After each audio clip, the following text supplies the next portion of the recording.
Hello everyone, and welcome to the first gameplay video for the Evil Within 1 Assignment DLC, where we get to play as Julie Kidman and see what she was doing while separated from Sebastian in the main game. This DLC will consist of the first 2 chapters. Please check out the useful guides and links in the description of this video. Time to beat this DLC is 3 hours to 4 hours. Type of gameplay will be on survival, which is normal mode. Collecting anything, we'll be collecting as much as we can, much as I can find concerning the collectibles. So let's look at the options screen real quick. So we have new game plus, load game, options, model viewer, soundtrack player, credits, main menu for the main game title menu, and then exit. I'll briefly run through the options here again. There's not a lot different except just a few controls based on certain actions you can do that are specific to the DLC that we're playing. All the rest of these settings are all going to carry over basically from the base game. So when we look here under keybinds, I'm using mouse and keyboard, but this applies to playing with gamepad. Your lantern is now a flashlight. Your melee punch is now a kick. The key that you would use with matches to burn enemies with in the base game, you don't have matches with the DLC. Julie uses it as a cover action, so there's like a cover system where she'll kind of run up to the side, or crouch down. You still have the sneak hide ability, but this will actually lock you onto a surface, a wall. Kick shoot, again, it's not a punch, it's a kick. And I forget how the weapons work in this game. I want to say she really only has a handgun, but I don't even know that it's permanent. I think I remember it just being like what I would call a situational handgun, like something you'd only get in a cutscene, and then once you're out of the cutscene it don't work anymore, or it only has one bullet, that's being used in the cutscene. But there are situations where she uses a gun, so I want to say generally she just has a knife, because the 2 assignment DLC and the consequence, the 2 DLCs for Julie are played out more in a stealth manner. You're meant to play them as a stealth game, basically. Focus aim, you can focus with the flashlight. You should have a sprint, reload, walk, and then your inventory. So just some slight variances in the actions. Everything else is pretty much the same. Same with everything else here. 60 brightness, no film grain, 100% view area, and then full screen, no letterbox, 1080p. If you watched my config and tech video and all that, you'll know that I'm not actually locked at 30 FPS. I'm actually locked at 61 FPS, as you can see up there in blue in the corner. But in the game, this is actually unlocked frame rate for me. It's not 30 FPS, and I'm not getting 30 FPS, I'm getting 61. SMAA for the aliasing, anti-aliasing, high shadows, no motion blur, enable SSAO and enable reflections. And then audio settings are all maxed. And the other 2 things are the model viewer and soundtrack player. Soundtrack player is unique to the 2 Julie Kidman DLCs. Basically music that you can listen to from the DLC, from the title menu here. And then if you watched the base playthrough of the game with Sebastian, I did a model viewer video at the end of the playthrough, which I will do for this and the Consequence DLC. And when we get to the Executioner DLC, it does not have a model viewer, so But you will see that at the end of the playthrough, and I'm going to combine showing and talking about the soundtrack player in that, but it will just be called a 3D model viewer as the video, and it will come after the last video of the playthrough. So let me look at my notes, see if there's anything else to say here. So first we'll watch the opening cutscene here, and then I'll go over the game controls and the UI, discuss some of that with you. So I'm going to do a new game, 60% brightness. And we have two options here. Unlike the base game, there's a lower difficulty under survival. So you would have been able to like pick survival, and then midway through, if you thought it was too difficult, drop it to casual, basically. But since survival is the lowest mode in this game, and as you can see on the left, it says once the game mode's been selected, it cannot be changed during gameplay. So there's nothing under survival, and this Kuriyami mode, survival is standard difficulty. Experience Julie Kidman's journey inside STEM, and Kuriyami is STEM in complete darkness. All you have is your flashlight to guide your way through. So all environmental lighting, anything like that, is all dark and off. Basically, this game's hard mode.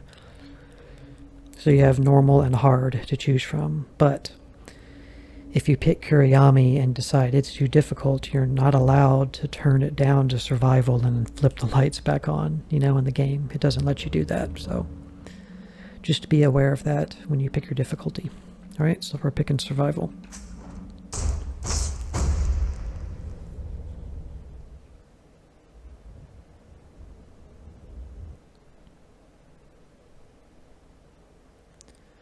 They existed together, but each saw things in their own way. It was as if each patient's consciousness filled in the blanks, creating their own reality. That's from Dr. Marcelo Jimenez. Do you stand with Mobius? I do. I made my choice.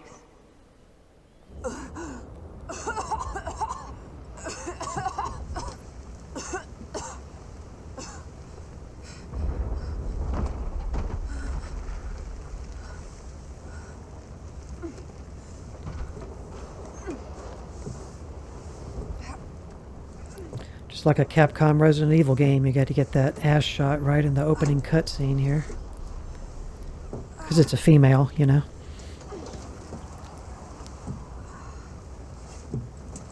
They do it with guys too, I guess. Not as much.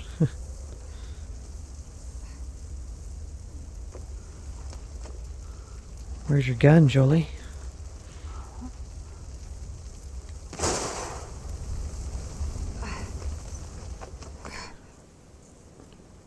He's gone. Her holster's empty. Chapter 1, an oath.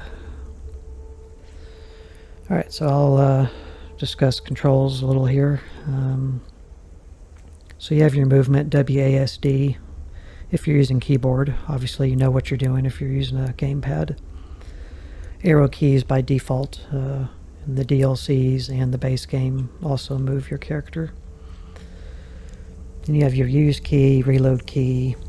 When you press escape, you get your archive option, tutorial, load game, restart chapter, options, title menu. So the archive is where you can keep track of your collectibles. So you can see down there 0 of 3. So there's 3 basically Julie Kidman files to find. And that's in the whole DLC. Not just the first chapter here. Then the next one is research documents. There's 7, and then 8 torn letters, and then there is possibly just 1 key item that we'll pick up throughout the game. Might be just the flashlight. That list might expand if we get more as well. But this is a way to reread letters and notes and just keep up with collectibles. Like I said, I'll be trying to get those collectibles as much as I can.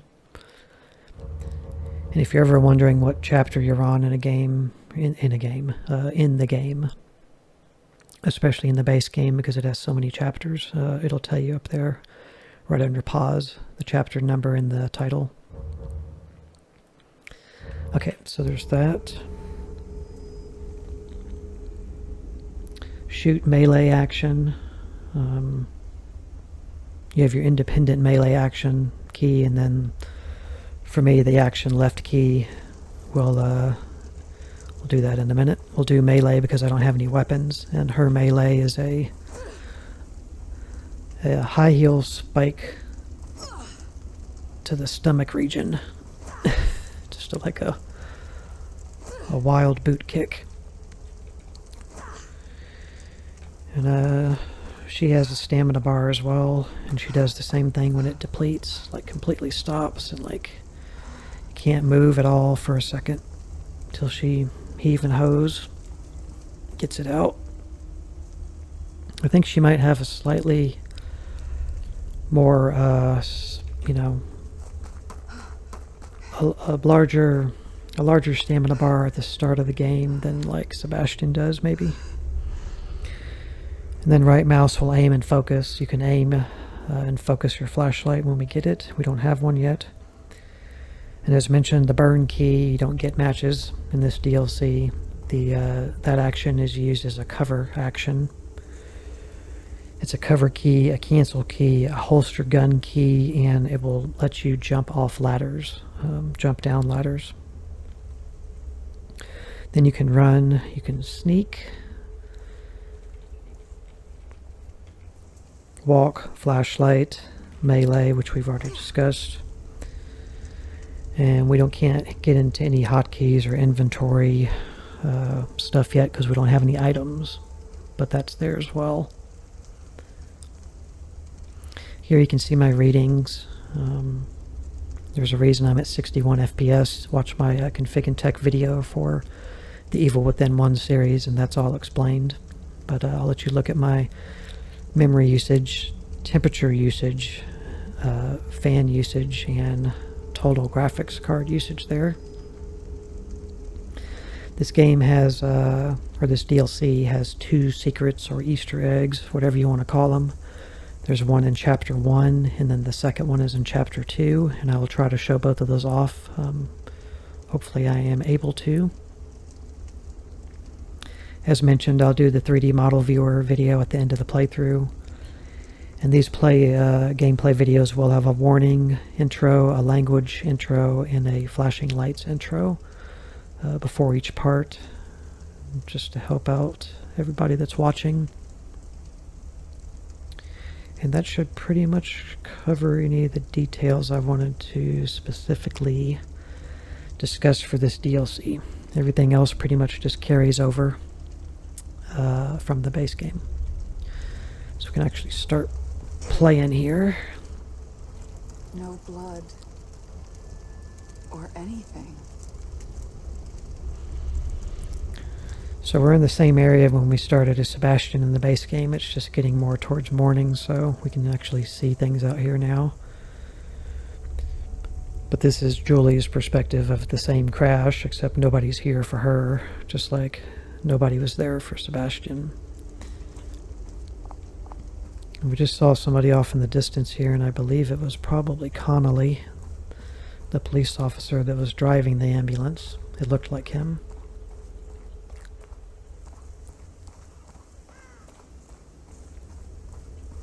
Mr. Crow. Keep in mind, I may have already mentioned it, that this DLC and the Consequence DLC, they're both intended to be like stealth oriented, whereas the base Evil Within 1 game is kind of a mixture of stealth and, you know, full-on action. Julie is meant to be more stealthy. Right now we have no light source, no healing items. And we actually have full health, unlike when Sebastian starts. He's actually lost health. I wasn't alone. Where is everybody? He actually had health loss, but she doesn't. We don't have a knife. We don't have a flashlight.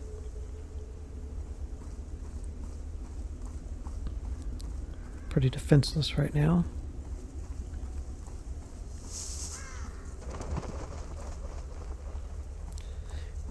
Same gutted deer laying there.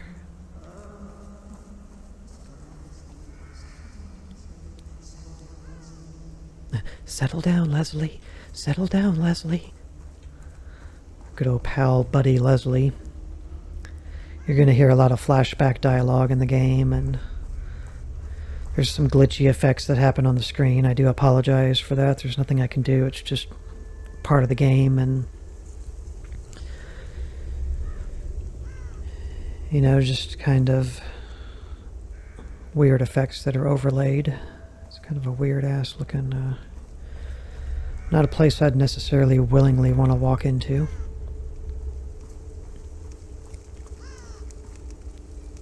So there's nothing out here.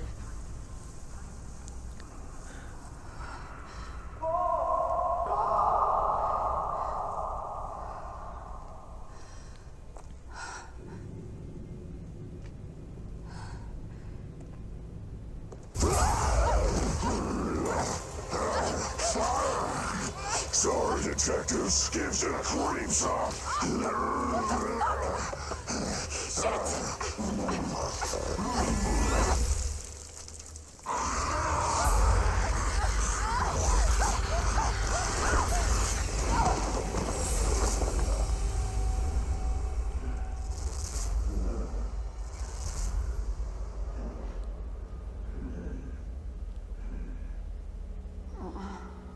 Definitely Connolly. Up to his tricks again.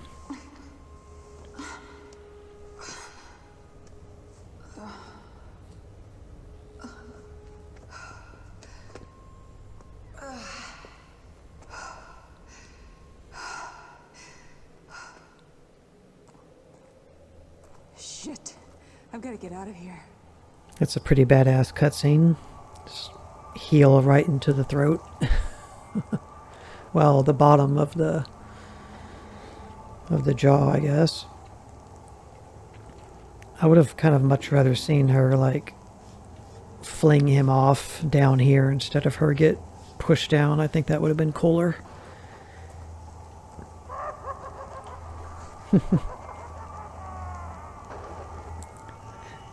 Connolly running around. Okay, so here, off to the right here is where our first document, I think, is. Which can easily be missed if you go straight instead of deviate over here. This is our first, I think, personal document, meaning it's about Julie. So KCPD criminal record, charge information, case, number, won't read it, description, record expunged, juvenile offense, okay. I think expunged means like looked over, just not cared about, discounted, whatever. So she's got multiples of those. 1, 2, 3, 4 different juvenile offenses. Then she's got criminal trespass, destruction of property, grand theft, receipt of stolen goods, vagrancy, underage consumption of alcohol, shoplifting, resisting arrest, burglary. It's a hard word to say, apparently. Possession of controlled substance with intent to sell, robbery with use of firearm, assault, grand theft, criminal evasion, resisting arrest, assault on an officer. Okay, so I think she's broken about every law in the book.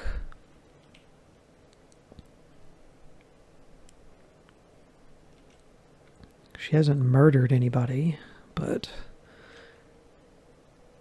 okay.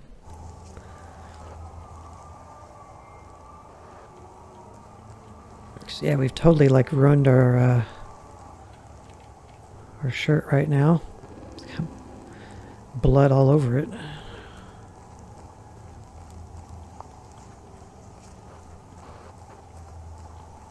Alright.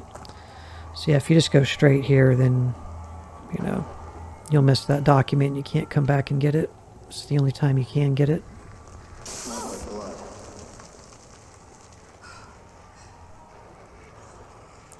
freaking out.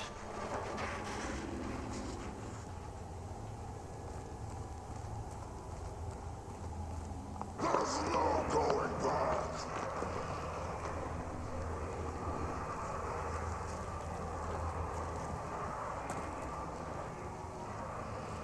You're a backup.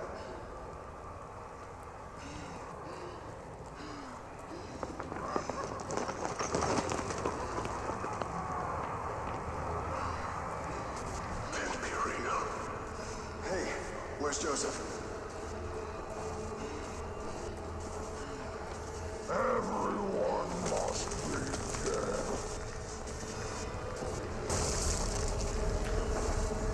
Nothing there.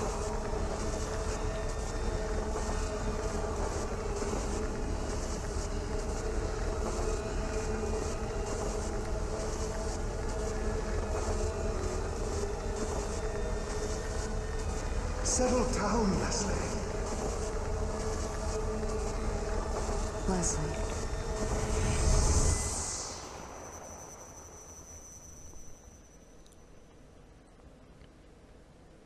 Leslie. Leslie Withers.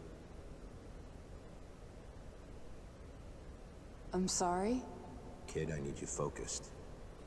I need your attention. This is a serious matter. Everything we do is a serious matter. I'm ready. I'd like to think so, but conviction must be proven with action. As I was saying, your target is Leslie Withers. He's a patient at Beacon Mental Hospital. But he's something more. Simply put, we need him to run our STEM system. Without this asset, our research will mean nothing. I don't understand. We own Beacon. Why not just take him? Our relationship with his advisor, Marcelo Jimenez, has become rather strained. The boy is a leverage piece. Jimenez plans to activate a STEM prototype at Beacon without our permission. Obviously, that's unsuitable. Have no illusions. It will be dangerous. Come, take a walk. The nurses are waiting.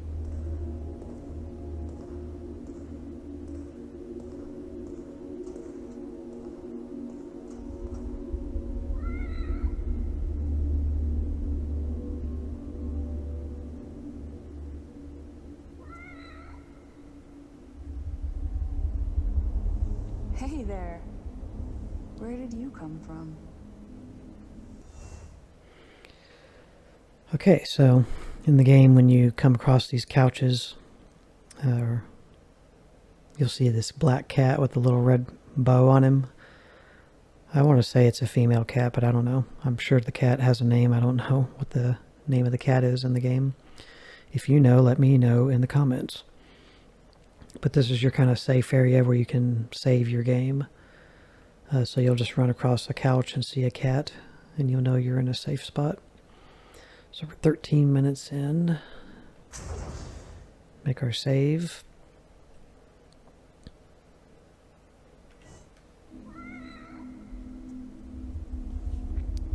Just trying to look up something here.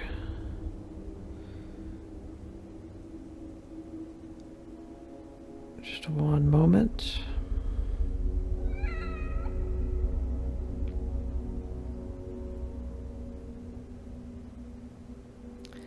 So yeah, this guy that was talking to us just now, he's basically our boss. I was trying to find his actual title. I guess it'll just come up in the game as we play. Let's look around here a little bit. But he's Julie's boss and putting her on the assignment that she's on.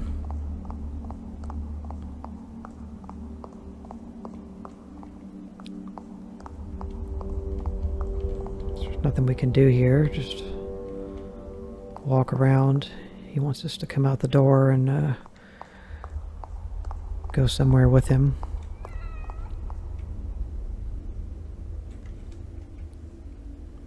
kitty.